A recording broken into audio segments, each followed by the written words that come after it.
Bonjour et bienvenue dans Terra Index. Dans cette vidéo, nous allons voir comment créer et décrire un point de mesure. Alors pour accéder au point de mesure, vous pouvez le faire à partir de plusieurs niveaux. Une fois dans votre projet, vous avez ici en bas à droite le lien vers l'aperçu point de mesure. Donc il suffit de cliquer dessus pour retrouver tous les points de mesure qui ont été faits dans ce projet. Et en bas à droite, en cliquant sur le plus, vous pouvez créer un nouveau point de mesure. Je me remets au niveau du détail projet parce que vous pouvez également accéder au point de mesure par l'intermédiaire de la carte. Quand vous êtes dans la carte, ici en bas à droite, vous avez à nouveau le lien vers l'aperçu des points de mesure, mais vous pouvez également afficher les points de mesure sur la carte même. Et à partir de la carte, créer un nouveau point de mesure à l'aide du bouton plus ou accéder directement à l'un d'entre eux à l'aide de l'icône et des trois barres. Donc, je vais retourner à l'aperçu des points de mesure où je vais créer un nouveau point. Donc, on voit ici, j'ai déjà 6 points de mesure. Et par défaut, le logiciel va lui donner exactement la même appellation que les points de mesure précédents. Il y a juste le numéro de série qui va changer, donc le 7e. Vous vous retrouvez donc sur une nouvelle page où vous allez renseigner un certain nombre de champs relatifs au point de mesure, c'est-à-dire ses coordonnées, donc où il se trouve, le type de point de mesure dont il s'agit, si c'est un piézomètre, si c'est une paroi de fouille ou un sondage, le type de surface et de la surface de référence, c'est-à-dire la surface à partir de laquelle vous allez faire vos mesures, si c'est le terrain naturel ou la cote NGF. Donc une fois que vous avez renseigné tous ces champs, vous vous retrouvez alors sur l'aperçu de différentes colonnes, chaque colonne ayant sa propre fonction. Donc dans les couches, vous pourrez renseigner le descriptif lithographique des différentes couches de sol qui appartient à ce point de mesure. Et dans la colonne d'à côté, vous pourrez renseigner les différents échantillons qui auront été prélevés.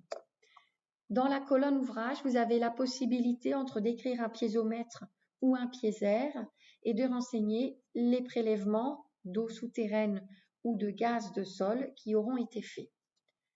En ce qui concerne la colonne finition, vous allez pouvoir renseigner tous les matériaux qui ont été utilisés à la construction du piézère ou du piézomètre. Par exemple, le sable de filtrage, le capot métallique ou l'étui de protection, ce sont des éléments que vous rentrez ici. Enfin, dans mesure de surface, vous allez pouvoir renseigner tous les échantillons qui ont été prélevés à la surface, donc haute surface ou air ambiant. Vous avez également la possibilité de prendre une photo de votre point de mesure en cliquant ici en bas sur l'icône photo.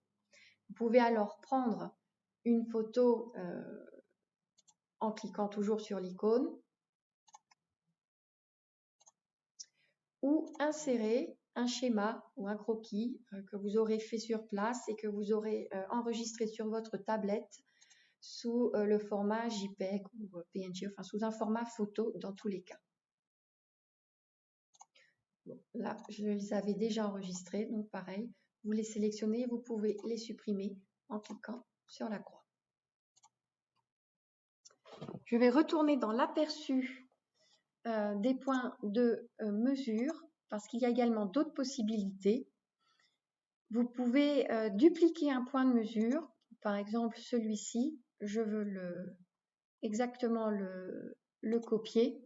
Je le sélectionne et je vais cliquer en bas sur l'icône dupliquer. Et vous voyez, un nouveau point de mesure vient d'être créé avec exactement la même description de sol qu'il y avait dans le point de mesure précédent. Il n'y a plus qu'à renseigner en fait les échantillons.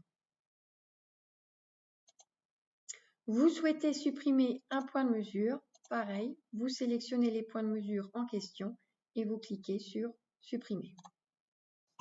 Êtes-vous sûr? Oui. Donc faites bien attention parce que la suppression est définitive, elle se produit dans l'application mais aussi dans la version web. Donc les données sont perdues. On va pouvoir passer maintenant aux travaux pratiques concernant la description des points de mesure et on vous demande de créer un point de mesure avec les informations que vous voyez sur votre écran.